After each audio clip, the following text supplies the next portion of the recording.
Crème de la crème. Donc le principe de la crème, c'est de te poser des questions, Sylvain, sur tes spécialités SEO.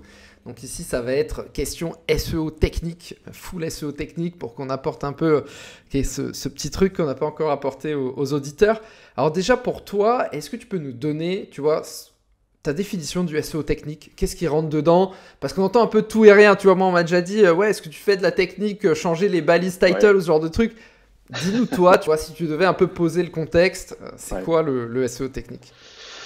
Euh, alors, je te dirais, alors ça peut sembler simple, mais c'est tout ce qui ne relève pas du contenu et des liens. Je pense que c'est une manière de l'expliquer, mais c'est tellement large que si je voulais affiner un peu, je dirais que c'est l'art de travailler sur la vitesse de chargement, l'optimisation du code et la résolution de problèmes qui vont aider à fluidifier l'indexation. C'est long, je pourrais faire plus long. Mais c'est comment dire, c'est quelque chose qui permet justement de se focaliser sur ces trois points-là, parce que la technique, il y en a absolument partout. Mais ce socle qui va changer la donne en termes de trafic organique, c'est ça. Vitesse, code et résolution des erreurs sur l'indexation. C'est une des meilleures définitions pour poser le truc que j'ai entendu depuis longtemps, donc c'est nickel. Bah du coup, on va entrer Merci. dans la deuxième question, Tom, je te laisse. Ouais, on va rentrer dans le créneau. Donc, comme on l'a dit Lucas, on monte en douceur. Hein, faire un peu plus technique. Donc, pour les auditeurs, restez bien accrochés parce que là, on vous a dégoté un expert du SEO technique, c'est pas pour rien. Première question, une des questions les plus posées, je pense souvent quand on commence un projet aussi où on nous cite les milliers de critères qu'a Google. On a vu d'ailleurs notamment depuis le leak. Toi, aujourd'hui, en termes de priorisation, déjà, non, je vais la faire en deux fois cette question. Premièrement, quelles sont, toi, les erreurs les plus courantes que tu vois sur un site? Et deuxièmement, quelles sont, selon toi, la priorisation en termes de priorité pour fixer les erreurs, tu vois? Quel est, genre, par exemple, le truc à ne pas avoir sur un site? D'accord. Alors, je vais répéter ce que j'ai dit par rapport à la question e-commerce. Le contenu dupliqué via les modules, comme la recherche interne, c'est quelque chose que tu vois très très souvent. Et ça, c'est une des premières choses à faire parce que ça nécessite pas forcément d'expertise. C'est juste il y a un problème là, on peut le changer. Voilà. Après, le deuxième plus gros problème, je crois que c'est les problèmes de canonique, de balise canonique et de non-index. C'est-à-dire qu'il est courant d'avoir des développeurs qui vont prendre une page en disant voilà, ça va être l'URL canonique, en général la page d'accueil, et tu vas avoir 20, 30 000 URL qui vont tous pointer là-dessus. Hmm. Donc bah, ça va faire un nombre, comment dire, enfin pas d'erreur, mais un crawl qui va pas vraiment avoir de sens. Et le pire, je crois, c'est l'alliance des canoniques et des no-index. Parce que il y a peu de personnes qui le savent, mais si jamais tu as une page en no-index et tu gardes la canonique vers une URL particulière, en fait, ça va être un mauvais signal de la part de Google. Et s'il y a trop de no-index avec une canonique qui pointe vers cette page, ça peut la faire descendre. Donc ça, c'est très commun. On l'enlève.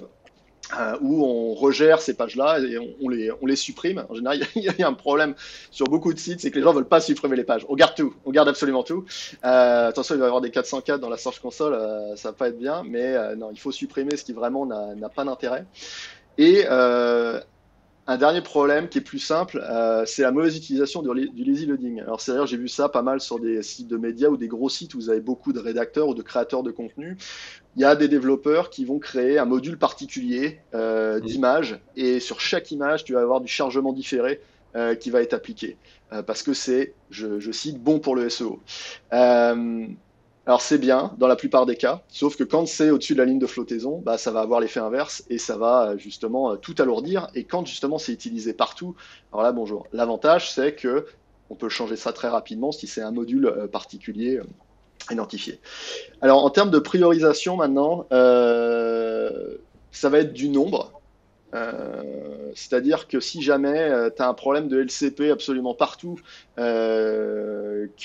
que justement tu sais que l'effort nécessaire pour le régler, donc ça c'est tu fais ta liste de problèmes hein, et après tu vas justement aller déterminer en discutant avec tout le monde combien de ressources ça prendrait pour arriver à régler ça, etc. Et à partir de là tu vas faire voilà tel impact, il y a énormément de problèmes avec là-dessus. Et l'effort, il est moyen à faible, où il y a quelqu'un qui peut juste appuyer sur un bouton et ça l'enlève, bah ça va être typiquement tout en haut. Et c'est pas forcément ce qui est forcément le plus important, dans le sens où il est préférable parfois de prioriser plein de petites actions qui vont s'ajouter et s'imbriquer les unes sur les autres et à la fin avoir un gros impact, plutôt qu'une grosse action qui va prendre 8 ou 9 mois à être concrétisée, et pendant ce temps-là, tu as d'autres problèmes qui vont arriver, qui vont s'accumuler. Voilà. Donc ça, c'est vraiment arriver à déterminer le niveau d'effort. Mais si, en termes techniques, généralement, problème d'URL, plus ta structure d'URL et ton architecture sera propre, mieux ce sera. Et après, c'est tout ce qui est création de contenu et médium, quoi, c'est-à-dire images, vidéos, etc. Pour avoir ce socle qui va permettre la création de plein de nouvelles pages sans que tu aies rien à faire, mais dans de bonnes conditions. Très bien, ça c'est top. Est-ce que tu peux expliquer un peu, alors je vais juste dire, avant tu as parlé de LCP, donc ça veut dire Largest Contentful Paint, c'est le temps de chargement des plus gros éléments de la page. Et est-ce que tu peux expliquer un peu le principe de la canonique, tu vois, pour bien détailler, que ce soit clair pour tout le monde? Alors la balise canonique, bien sûr, bah, ça permet de dire cette page-ci, en fait, elle est disponible, mais celle que j'aimerais mettre en avant pour telle ou telle requête, c'est cette autre page. Et ça peut être pour plein de raisons. Ça peut être parce que quelqu'un a créé du contenu, il l'a sur plusieurs sites et vous avez des affiliés, par exemple, qui réutilisent ce contenu. Mais comme on veut éviter la cannibalisation, on va s'entendre pour mettre une canonique qui va dire à Google, voilà, ça c'est le contenu de base. Donc celui-là, il est juste disponible pour nos visiteurs, mais pas à mettre dans les résultats de recherche.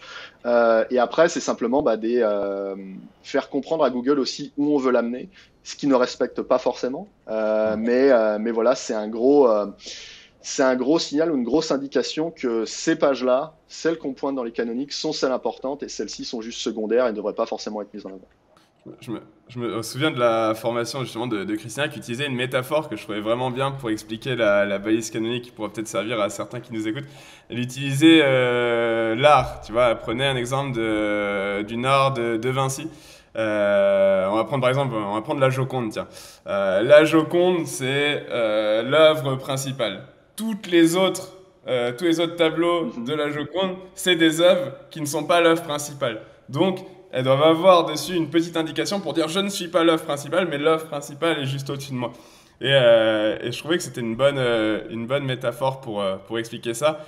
Et du coup, ça me permet de reboucler avec ma question. Si je te donne là, quelqu'un te demande concrètement, ok, Sylvain, comment sur mon site je peux repérer à la fois mes pages dupliquées, mais aussi les problèmes justement de canonique. Quels outils j'utilise, comment je m'y prends, si je suis débutant, qu'est-ce que tu recommanderais?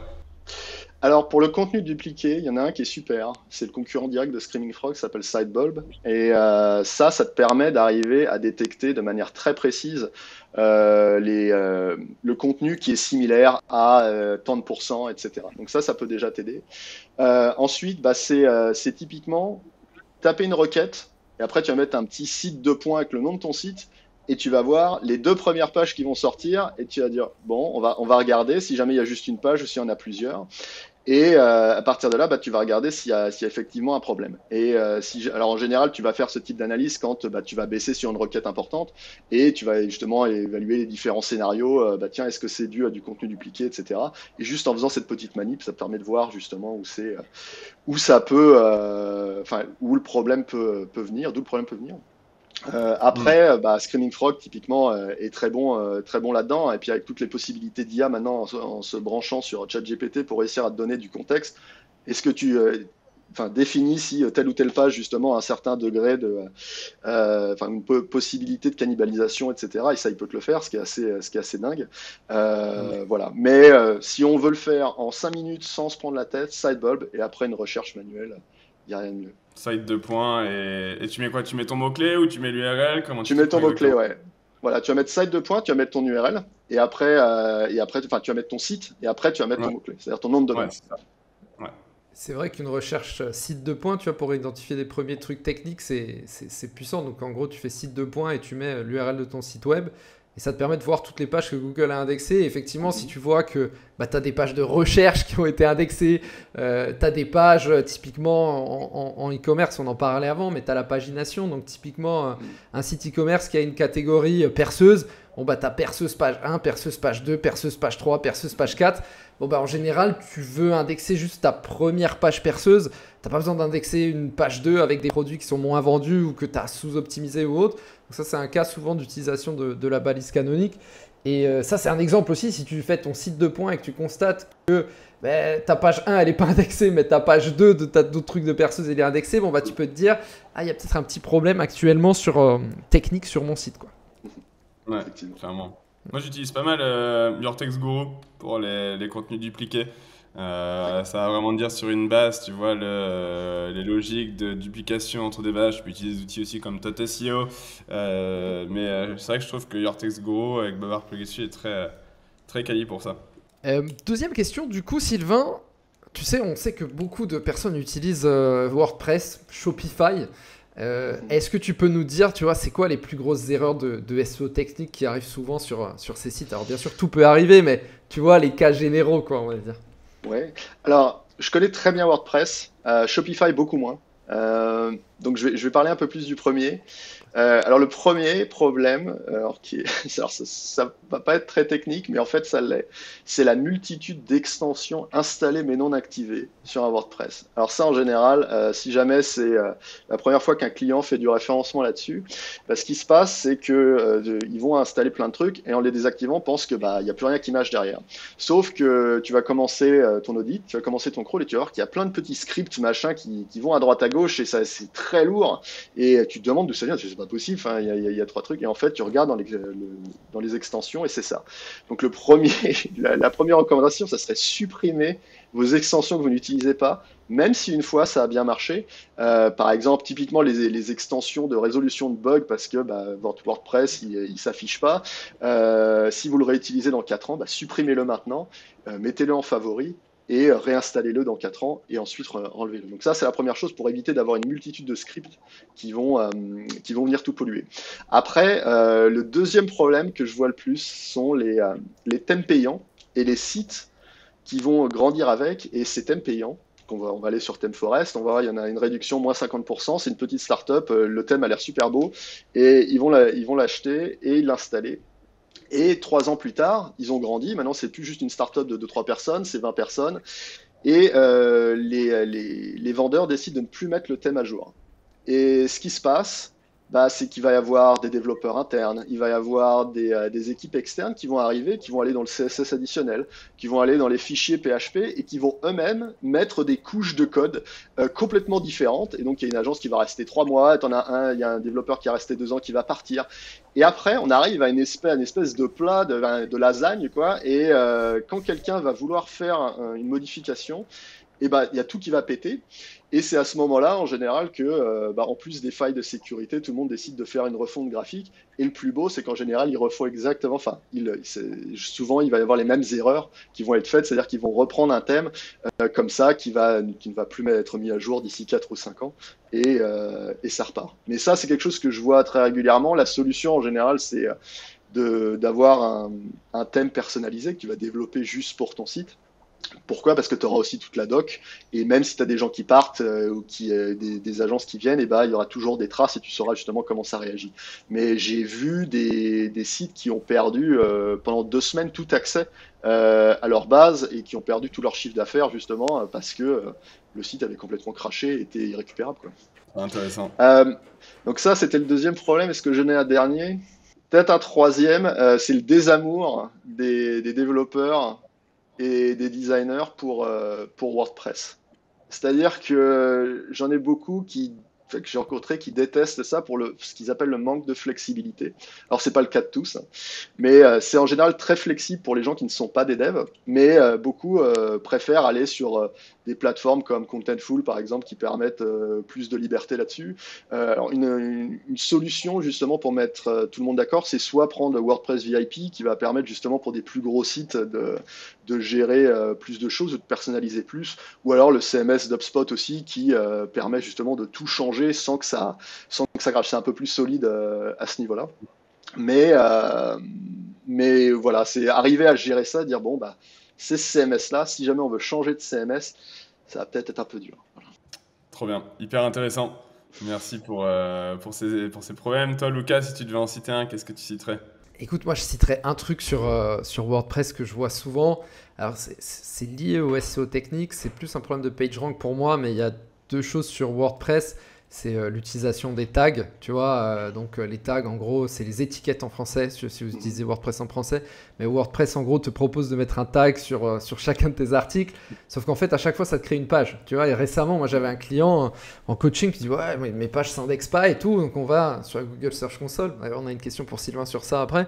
Et en fait, il avait 700 tags différents. Donc forcément, en fait, il a 700 pages qui servent à rien, qui sont dupliquées souvent parce que en fait, t'as des tags qui servent que pour un article et du coup ça te multiplie les trucs et c'est un peu pareil avec le problème des catégories sur WordPress où toutes tes catégories prennent des liens, elles prennent énormément de liens alors que souvent c'est pas des pages que tu veux positionner, tes pages catégories, ou en tout cas elles servent pas à grand chose, c'est juste une liste d'articles sauf si tu les retravailles et tout, mais 90% des gens les retravaillent pas, donc ouais, moi je citerais ça, tu vois, sur le contenu dupliqué et la pagination, quoi.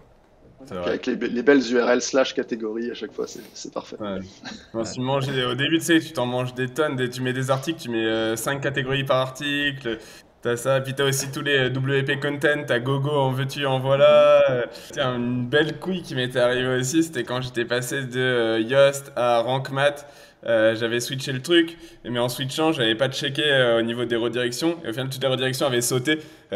Du coup, j'avais dû repasser sur le truc pour récupérer tout mon fichier de redirection. C'était flip total, c'était connexion. C'est une fois que tu as ton redirection qui pète complètement. Et ouais, il y a des choses comme ça sur lesquelles il faut faire attention.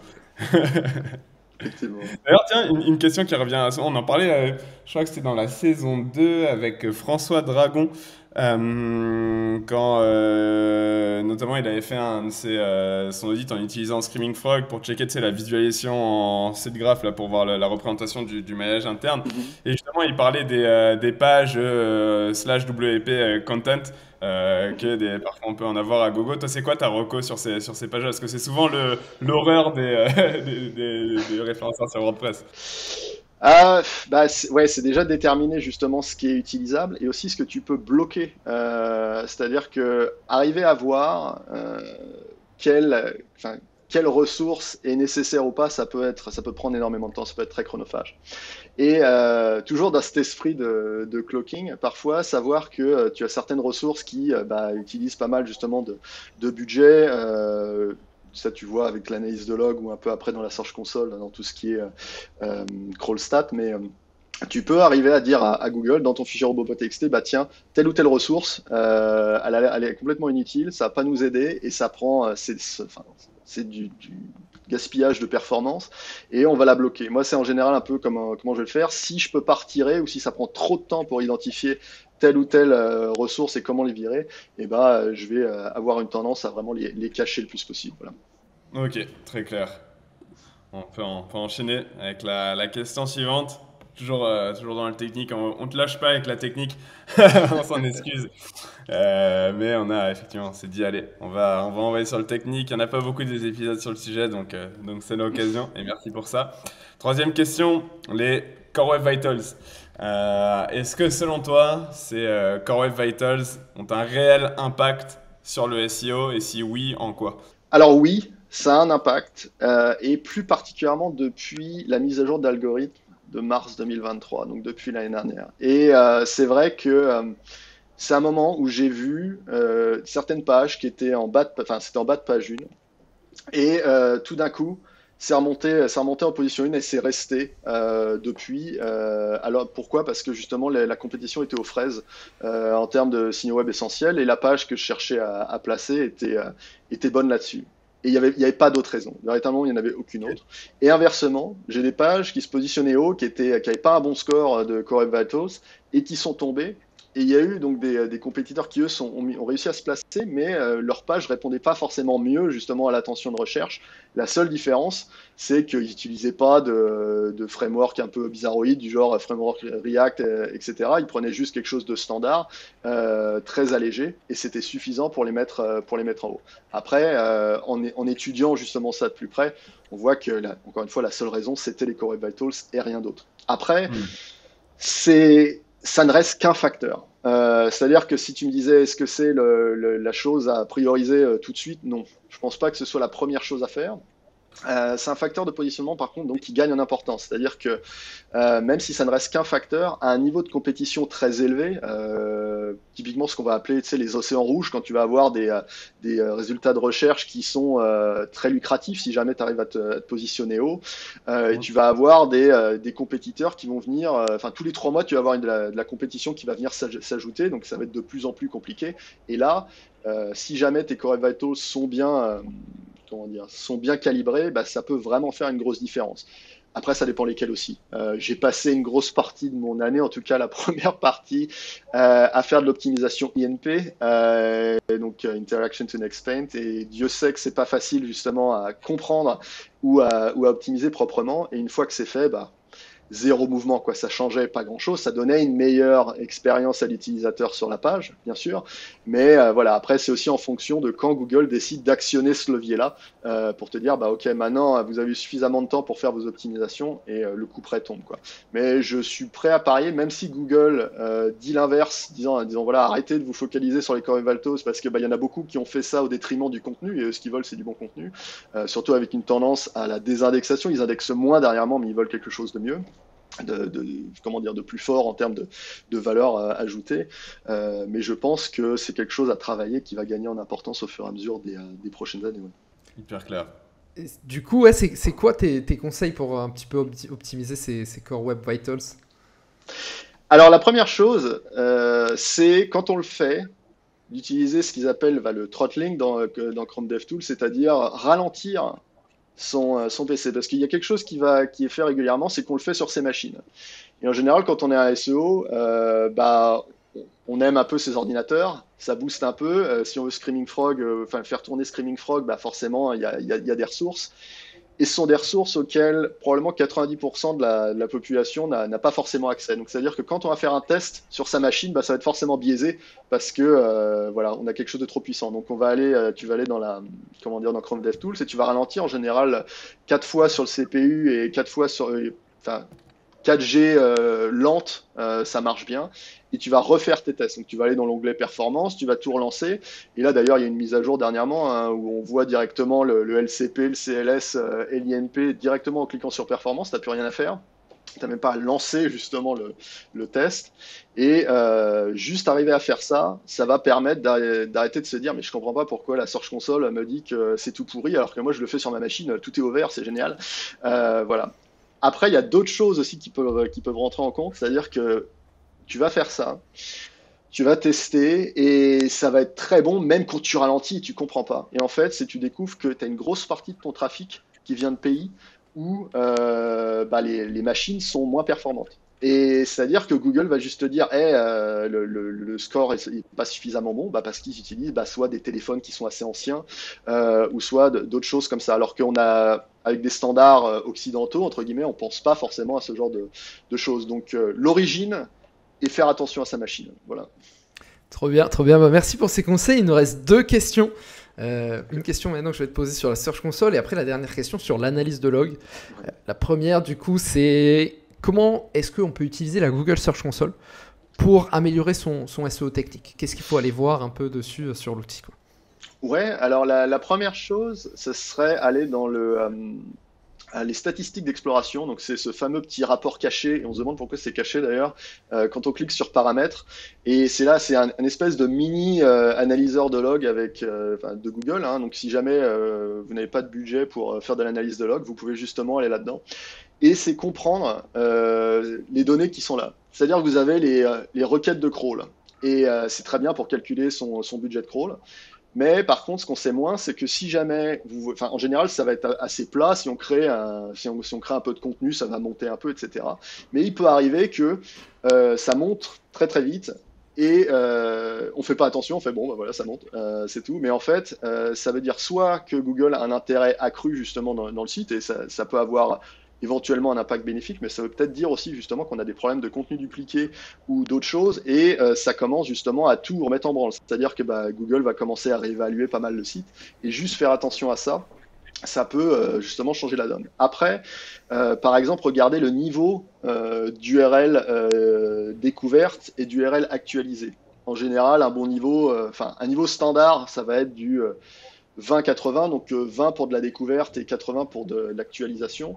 Si jamais vous voyez là-dedans que vous avez juste 10% d'URL qui sont actualisés et que vous avez 90% de découverte, à moins que vous créez des centaines, des milliers de pages par jour, à mon avis, il y a probablement un problème. Voilà. Donc ça, c'est véritablement à surveiller, en plus de voir les bots et les différentes ressources justement qui sont crawlées. Hein. Tu parlais justement plutôt Thomas des WP Content et de tout ce qu'il y a là-dedans. Alors là, justement, ça peut te donner des indicateurs sur, bah tiens, ça, il y a véritablement un problème, c'est crawler des milliers de fois alors que qu'on l'utilise jamais. Qu'est-ce que ça fait là, quoi. Voilà. Donc ça, c'est le premier point. Le deuxième, ça serait le rapport d'indexation, donc les pages, hein, typiquement où tu as toutes les erreurs, bah, tiens, page avec redirection, 404, sauf 404 et compagnie, mais c'est savoir quoi regarder là-dedans.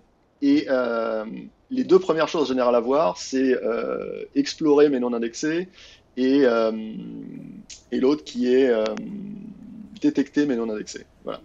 Et ces deux problèmes-là, c'est ce qui va avoir l'un des plus gros impacts sur ton trafic organique. Et si jamais ça monte, tout doucement, en général, c'est ça. Hein. Ça va monter tout doucement, de mois en mois, et jusqu'au moment où on va arriver au point de bascule, parce qu'on ne l'a pas traité, et bah, le trafic va sombrer. Il va falloir justement arriver à voir pourquoi il y a autant d'URL qui sont détectés et justement régler son crawl et en virer le plus possible, en tout cas prioriser proprement, plutôt que de se concentrer sur les 404 qui sont en général des problèmes plus simples à régler, mais qui vont avoir un impact enfin moindre, puisque justement Google s'attend à ce qu'il y ait pas mal de pages qui s'en aillent, quoi. Donc, enfin, qui soient plus disponibles. Donc, ce sont ces deux choses-là, arriver à voir, enfin, arriver à prioriser et savoir aussi les ressources qu'on a, parce que c'est bien d'avoir plein d'erreurs, mais si jamais vous avez tant de ressources, tant de budget pour réussir à tout régler, enfin à régler ça. Enfin, il faut savoir exactement ce sur quoi se concentrer parce que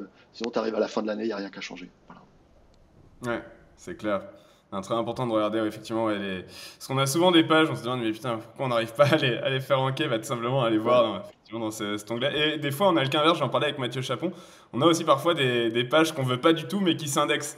Et des fois, c'est aussi Ouais. intéressant de se dire, bah, d'aller voir dans cela, dans les pages indexées, de se dire, mais, d'essayer de comprendre, mais ça, c'est pas quelque chose que je voulais indexer, d'essayer de le dégager. Donc aussi, de faire le sens inverse de la première façon de faire, ça peut être intéressant aussi. Voilà. Après, ça ne veut pas dire que ça va tout régler non plus. Hein. C'est-à-dire que bah, parfois, le fameux truc où la page s'indexe pas et bah, en fait, tu essayes tout, tu essaies de tout régler, tout est clean, tu comprends pas. Et en fait, tu as juste à changer l'URL, elle a Mm. relancé, et puis bah, là, il l'indexe, tu fais bon. C'est ça. Voilà. Donc, ça n'est pas juste, juste toi et l'analyse de la Search Console, c'est aussi parfois bah, Google qui sait Mm. pas trop comment s'y prendre, quoi. C'est ça, des fois même juste changer un titre, changer l'URL, ajouter un petit peu de Ouais, contenu, tu vois, et une intention qui est ouais, plus ouais, à jour. Parfois ça permet ouais, juste de relancer une indexation, quoi. tout Effectivement. à fait, ouais. Ouais. Dernière question?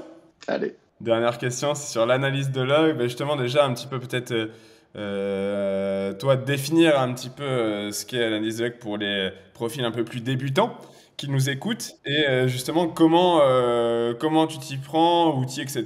et à quoi ça te sert concrètement. Ouais, alors à quoi ça sert?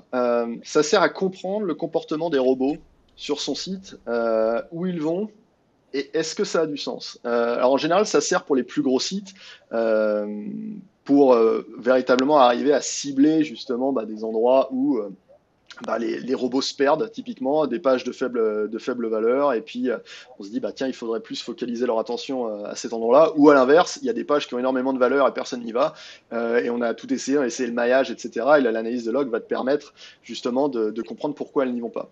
Donc ça, c'est le premier point. Ta question, c'était quoi? Comment la mettre en place après, c'était ça? C'était déjà, ouais, effectivement, quel outil tu utilises pour la mettre en place Ouais, et en gros, qu'est-ce que tu tires de ça, quoi? En quoi ça va t'aider à ouais. améliorer ton SEO si on fait simple? D'accord. Alors, comment la mettre en place? Alors, le choix de l'outil, bien sûr, va être important, mais je pense que plus important que ça, c'est comprendre le processus. C'est-à-dire que, il y a une tendance où on va faire son pitch à la personne qui gère, qui va vous donner du budget, soit le client ou alors votre employeur, et il y a une tendance à dire, bah voilà, tiens, allez, prends ton outil à 20 000, et là, c'est bon, maintenant, on a gagné le SEO. Et c'est genre, on a acheté l'outil, c'est fini, c'est plié. Là, c'est bon, on va monter en flèche, voilà. Mais c'est que le début. Et arriver à expliquer qu'une fois que c'est fait, bah, il va falloir le mettre en place. Et pour le mettre en place, il y a deux manières de le faire.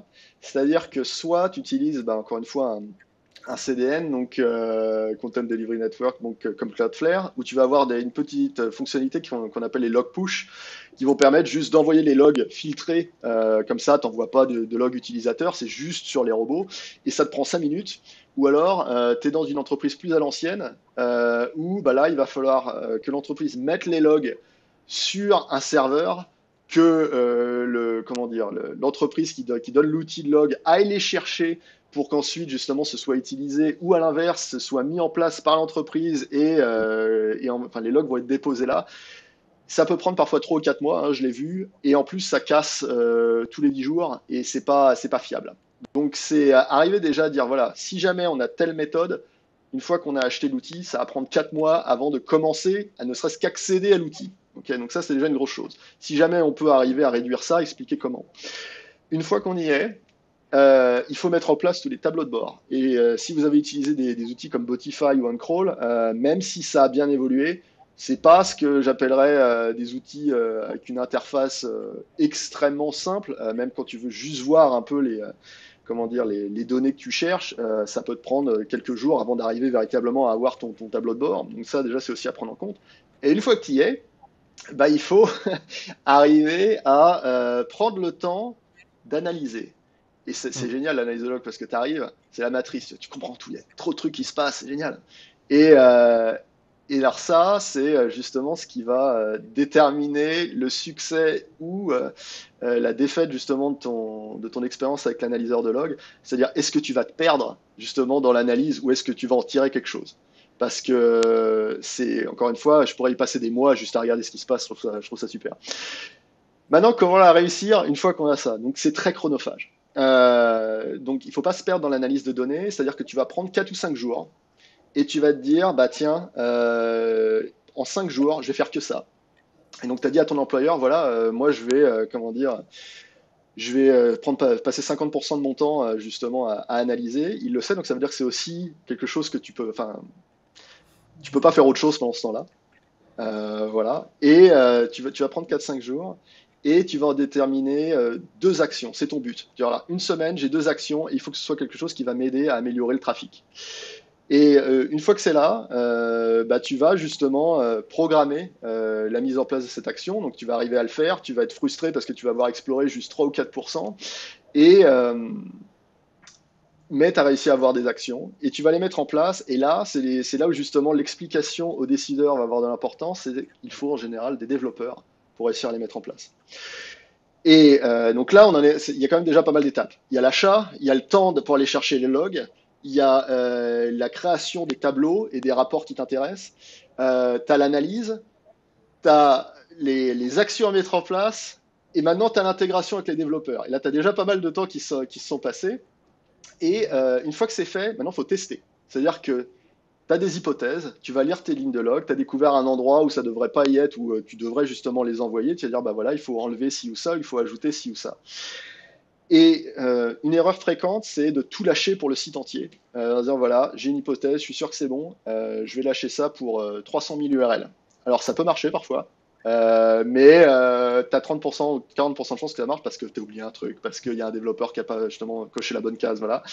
Et pour éviter ça, bah, tu vas tester. Tu vas prendre une semaine, tu vas tester sur 100 URL. Tu vas prendre une autre semaine, tu vas tester sur 1000.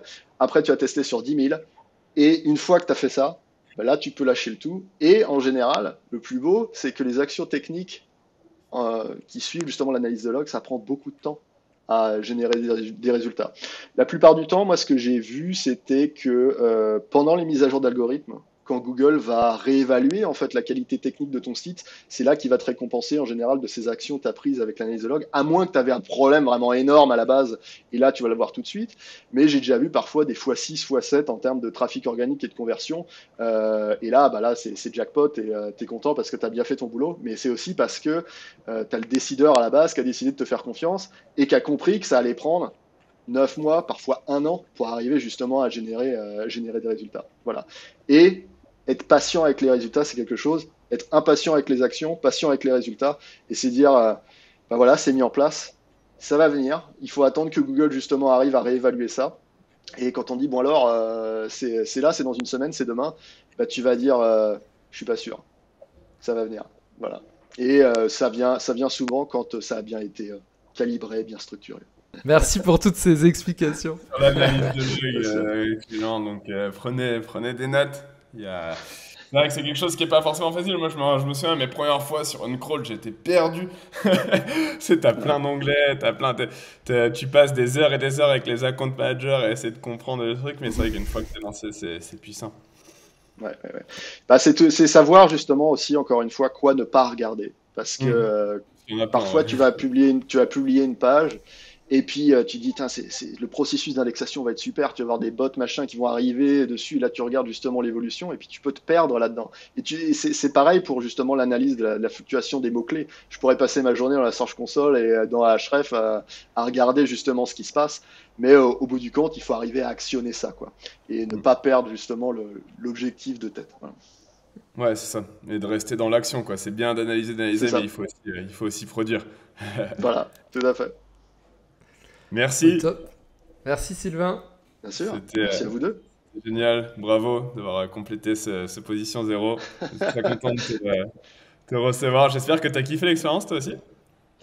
Bah, c'était super, j'ai survécu, je suis très content. Et ouais, de voir la manière dont vous le faites, c'est assez inspirant. Donc, continuez à faire ça, j'apprends plein de trucs. Ça fait super Merci plaisir. beaucoup. Bon bah merci à tous d'avoir écouté l'épisode et puis à très vite. Ciao ciao. Et à très vite. Salut! Merci à tous.